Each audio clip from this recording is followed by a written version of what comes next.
శ్రీమాత్రే నమ. జై గురు దత్తాత్రేయ. ఈ వీడియోలో మనం మే 17వ తారీఖున మీనరాశిలో సంచరిస్తున్న శని భగవానుడు రేవతి నక్షత్రం మీదకి మారడం జరిగింది. అంటే రేవతి నక్షత్రం అన్నది శని భగవానుని యొక్క జన్మ నక్షత్రం. తన జన్మ నక్షత్రం మీదకి శని భగవానుడు ప్రయాణిస్తూ ఇంచుమించుగా ఇంకా రేవతి తర్వాత ఇంకా మనకి మేషరాశిలోకి శని భగవానుడు వెళ్ళడం జరుగుతుంది. 2వ తారీఖు జూన్ నెల 2027వ సంవత్సరం దాకా కూడా మరి శని భగవానుడు రేవతి నక్షత్రం మీద సంచరిస్తూ అదే నక్షత్రం మీద వక్రగమనం పొంది మళ్ళా కొద్ది రోజులు ఉత్తరాభాద్ర నక్షత్రం మీదకి వచ్చి మళ్ళా రేవతికి వచ్చి ఇంక డైరెక్ట్గా జూన్ 2వ తారీఖున మేషరాశిలోకి ప్రవేశించడం జరుగుతుంది. సో ఏదైనా రేవతి నక్షత్రం అన్నది బుధుని ఆధిపత్యంలో ఉన్నటువంటి నక్షత్రం. శని భగవానుడికి బుధుడు మిత్రగ్రహం అవటం వల్ల మరి ఆ మిత్రుడి నక్షత్రం మీద ప్రవేశించినటువంటి శని భగవానుడు ఏ ఏ రాశుల వారికి ఎటువంటి ప్రభావాన్ని చూపడం జరుగుతుంది అన్న విషయాన్ని మనం ఈ వీడియోలో పరిశీలించడం జరుగుతుంది. మేషరాశి వారికి శని భగవానుడు రేవతి నక్షత్రం మీద సంచరిస్తున్న సమయంలో వీరికి ఏ విధంగా ఉండబోతుంది అని పరిశీలించినప్పుడు ఒక విధంగా వీళ్ళకి జీవితంలో మళ్ళా తిరిగి అదృష్టకరమైనటువంటి రోజులు అంటే మనకి జూలై 27 నుంచి జాగ్రత్తగా గుర్తుపెట్టుకోవాలి మేషరాశి వారు. జూలై 27 నుంచి డిసెంబరు 11వ తారీఖు దాకా సుమారుగా అటు ఇటు 130 రోజులు అటు ఇటుగా ఈ శని భగవానుడు వక్రించబోతున్నాడు. అంటే మీకు ఈ వక్రగమనం వల్ల శని భగవానుడు మీకు 12వ స్థానంలో ఉన్నటువంటి ఫలితాలతో పాటుగా ఈ వక్రగమనం వల్ల 11వ స్థాన ఫలితాలు కూడా ఇవ్వడం జరుగుతుంది. సో దీని కారణంగా మీరు మరి గతంలో ఆగిపోయినటువంటి పనులు తిరిగి పునఃప్రారంభం జరుగుతాయి. అంటే ఒకటి, శని రాశి వారికి రాజ్యాధిపతి, లాభాధిపతి. అంటే ఉద్యోగపరంగా మీరేమైనా కొత్తగా గతంలో ఉద్యోగ ప్రయత్నం చేసి ఆగిపోయి ఉంటే ఆ ఉద్యోగ ప్రయత్నం తిరిగి ఇప్పుడు రావచ్చు. మళ్ళీ మీరు ప్రయత్నం చేస్తే అది మీకు దక్కనవచ్చు. ఏదన్నా ఒక ఇండస్ట్రీ స్థాపించాలనుకున్నారు, ఈ సమయంలో మీరు కంపల్సరిగా అది ప్రయత్నం చేయవచ్చు. ఈ వక్రగమనంలో మీకు ఈ శని భగవానుడు చాలా అనుకూలంగా ఉండడం జరుగుతూ ఉంటుంది. దాని తర్వాత ఈ బుధుడు ఈ రాశి వారికి తృతీయ షష్టాధిపతిగా ఉండడం వల్ల ఒక విధంగా ఈ మంచి స్థితి అని చెప్పొచ్చు. ఈ 3, 6, 10, 11 రాసుల్లో శని భగవానుడు సంచరించినప్పుడు కొంతవరకు జాతకుడికి మంచి ఫలితం ఇవ్వడం జరుగుతుంది. కాబట్టి మరి తృతీయాది ఫలితాలు ఇవ్వడం జరుగుతుంది. తృతీయాధిపతిగా బుధుడు మీకు కంపల్సరిగా కొత్తగా ఏమన్నా మీరు కొత్త విషయాలు తెలుసుకోవడం, కొత్తగా మిత్రులు ఏర్పడడం, మీరు కొత్తగా వ్యాపారాన్ని ప్రారంభించడం, వివాహ ప్రయత్నాలు లాంటివి ఫలించడానికి కూడా కారణమవుతుంది. 6వ స్థానాధిపతిగా శని సంచారం వల్ల అంటే మీరు ఆరోగ్యం మీద ఎక్కువగా శ్రద్ధ తీసుకోవాల్సి ఉంటుంది. ఇంకా మీ కింద పనిచేస్తున్న వాళ్ళు, మీ సహాయకులు, మీ అసిస్టెంట్స్ ఎవరైతే ఉన్నారో వారు మీకు ఇబ్బంది పెడుతూ ఉంటారు. ఆ ఇబ్బందిని మీరు గమనించి వారిని ఎటువంటి మొహమాట లేకుండా వారిని పని నుంచి తొలగించడం వల్ల మీరు కొంతవరకు విజయం సాధించడం జరుగుతూ ఉంటుంది. అంటే ఇక్కడ ఏంటంటే కొంత బాగు చేస్తూ ఉంటుంది. అనారోగ్య సమస్యల నుంచి బయటపడతారు. ఎవరైతే మిమ్మల్ని ఫ్రాడ్ చేసి మోసం చేస్తున్నారో వాళ్ళ నుంచి బయటికి పంపించేస్తుంటారు. అలాగే ఏంటంటే ప్రతి విషయం కూడా చాలా క్రమశిక్షణతో ఉంటుంది. మీరు కూడా సర్వీస్ చేస్తుంటే ఒకవేళ చాలా పర్ఫెక్ట్గా, చాలా నిజాయితీగా సర్వీస్ చేయడం జరుగుతుంది. ఇక ప్రధానంగా కొత్త ఉద్యోగం కొరకు ప్రారంభిస్తున్న వారికి మాత్రం ఇది చాలా ఎక్సలెంట్ టైం అన్నమాట. 6వ స్థానంలో సర్వీస్ చెప్తూ ఉంటుంది. అటువంటి 6వ స్థానాధిపతి అయినటువంటి బుధుడు నక్షత్రం మీద శని భగవానుడు సంచరించడం వల్ల మీకు ఒక రిటర్న్ ఎగ్జామ్ రాసినా, ఒక ఇంటర్వ్యూకి వెళ్ళినా కొత్త ఉద్యోగ ప్రయత్నాలు చాలా వరకు ఫలిస్తాయి. అలాగే ఏంటంటే వైద్య వృత్తిలో ప్రవేశిద్దాం అనుకున్నటువంటి విద్యార్థులకి ఇది చాలా చక్కని అవకాశం అన్నమాట. మీరు ఏ ప్రాంతం అయినా, దూర ప్రాంతంలో కానీ దగ్గరలో కానీ మెడికల్ విద్య అభ్యసిద్దాం అనుకున్న వారికి అనుకూలంగా ఉంటుంది. లీడర్లకి, న్యాయవాదులకి, అలాగే డిపార్ట్మెంట్ వారికి చాలా అనుకూలమైన పరిస్థితి. ఎవరైతే చిన్న స్థాయి ఉద్యోగస్తులు, అది కోర్టుల్లో కానీ, లేదంటే ఏదన్నా ఆడిటర్ దగ్గర కానీ, ఫైనాన్స్, బ్యాంకింగ్, హాస్పిటల్ రంగంలో ఉన్న వాళ్ళకి చాలా వరకు క్రమశిక్షణతో మీరు పదవి నిర్వహిస్తారు. ఉద్యోగపరంగా ఉన్నటువంటి సమస్యలు తొలగిపోతాయి. కొత్త ఉద్యోగ ప్రయత్నాలు చాలా వరకు ఫలిస్తాయి. సో ఈ విధంగా శని భగవానుడు బుధ నక్షత్రం మీద సంచరించడం వల్ల 3, 6 భావాలు యాక్టివేట్ అవుతాయి. మరి శని ప్రథమ పాదంలో ఉన్న ప్రస్తుతం ఈ 17వ తారీఖు నుంచి రేవతి 1వ నక్షత్రం మీద సంచరించినప్పుడు నవాంశలో ధనుసు రాశిలో గురువు యొక్క రాశిలో శని సంచారం జరుగుతుంది అన్నమాట. అంటే మీకు అది 9వ స్థానంలో శని భగవానుడు సంచరించడం వల్ల విదేశ ప్రయత్నాలు ఫలిస్తాయి. అలాగే దూర ప్రాంతంలో ఉన్నటువంటి పుణ్యక్షేత్రాలు దర్శిస్తారు. ఏదో ఒక లాంగ్ టర్మ్ గోల్, అంటే విద్యార్థులు లాంటి వాళ్ళు పిహెచ్డీ చేద్దామన్నాం, ఈ మెడికల్ చదువుతున్న వాళ్ళు సూపర్ స్పెషాలిటీ చేద్దామన్నాం అనుకున్నటువంటి ఆలోచనలో ఆశయం నెరవేరుతుంది.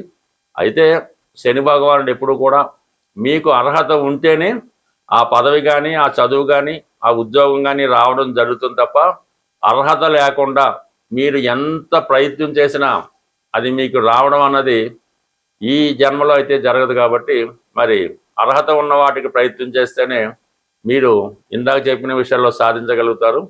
అర్హత లేని వారు చక్కగా కామ్గా ఉండి మీ పనులు మీరు చూసుకుంటే మంచిది. ఏదైనా ఒకరి జీవితంలో వ్యాపారమా, ఉద్యోగమా, అతను ఏ విధంగా ధనాన్ని సంపాదిస్తాడు అన్నది శని భగవానుని యొక్క స్థితి బట్టి ఆధారపడి ఉంటుంది. కర్మకారకుడు కాబట్టి మన కర్మని నిర్దేశించడం జరుగుతుంది. అలాగే ఆయుష్కారకుడుగా ఈ భూమి మీద జాతకుడు ఎంతవరకు ఈ శరీరంతో ఉండడం జరుగుతుంది అన్నది కూడా శని భగవానుడు నిర్ణయించడం జరుగుతుంది. అలాగే వివాహ సంబంధించిన విషయంలో వివాహం ఎంత అన్యోన్యంగా ఉంటుంది, ఏ విధంగా ఎన్ని సంవత్సరాల పాటు వారి వైవాహిక జీవితం సాగుతుంది అన్నది కూడా ఈ శని భగవానుని బట్టే రావడం జరుగుతుంది.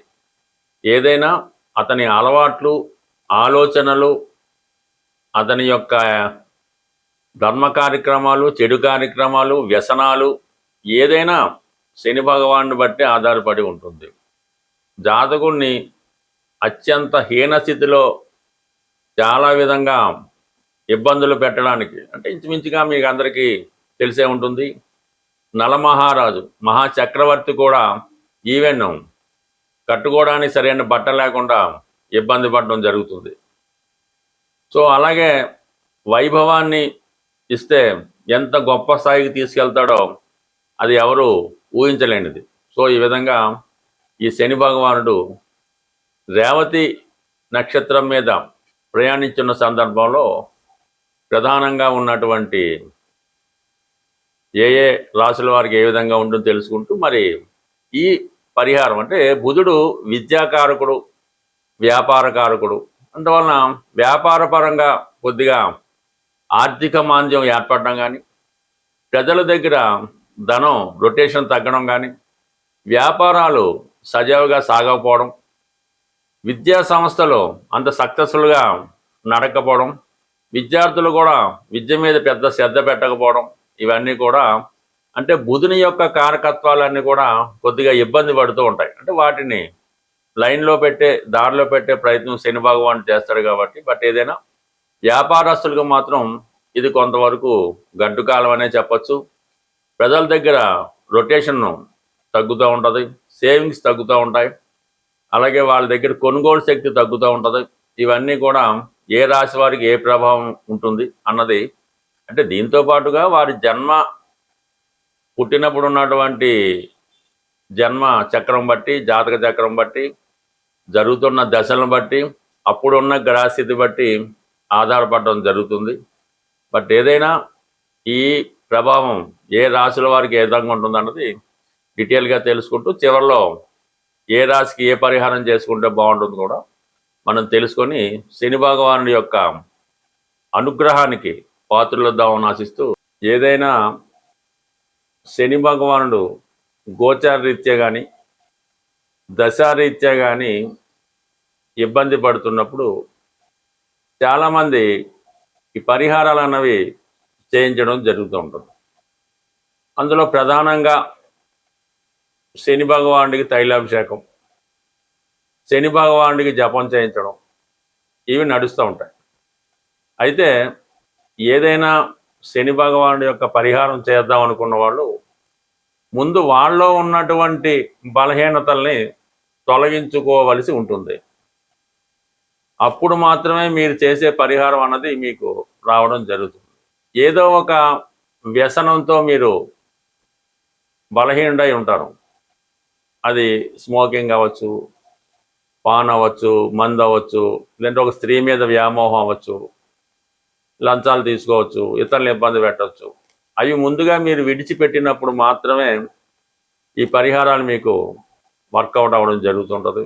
చాలా క్రమశిక్షణతో సూర్యోదయానికి ముందే లేచి, అలాగే కొన్ని నిమిషాల పాటు కొంత ఒక అరగంట 15 నిమిషాల వ్యాయామం చేసి, అలాగే సమయానికి అన్ని రకాల కాలకృత్యాలు తీర్చుకొని దైవారాధన చేసుకుని సూర్య నమస్కారం చేసుకొని, పెద్దవాళ్ళు ఎవరైనా ఉంటే మీ కుటుంబంలో మీ ఇంట్లో పెద్దవాళ్ళు ఎవరైనా ఉంటే వాళ్ళకి ఏదైనా ఒకసారి వాళ్ళని పలకరించి వాళ్ళకి ఏదైనా బిస్కెట్లు ఏం కావాలంటే అవి, మందులు అవసరం ఉంది తెచ్చిపెట్టడం, వాళ్ళకి ఏదైనా ఆహారం టిఫిన్ కావాల్సి ఉంది పెట్టడం, ఈ విధంగా మీరు చేయడం వల్ల ప్రధానంగా ఈ మధ్యకాలంలో ఈ పని తొందరలో అదే అవ్వచ్చు, మీ ఇంట్లో వృద్ధులైన వాళ్ళు, హెల్త్ ప్రాబ్లంతో మంచాన ఉన్నవాళ్ళు ఎవరైనా ఉంటే మీరు ఉదయం పూట ఒక కాఫీ అవ్వచ్చు, ఒక టిఫిన్ అవ్వచ్చు, వారికి పెట్టకుండా మీ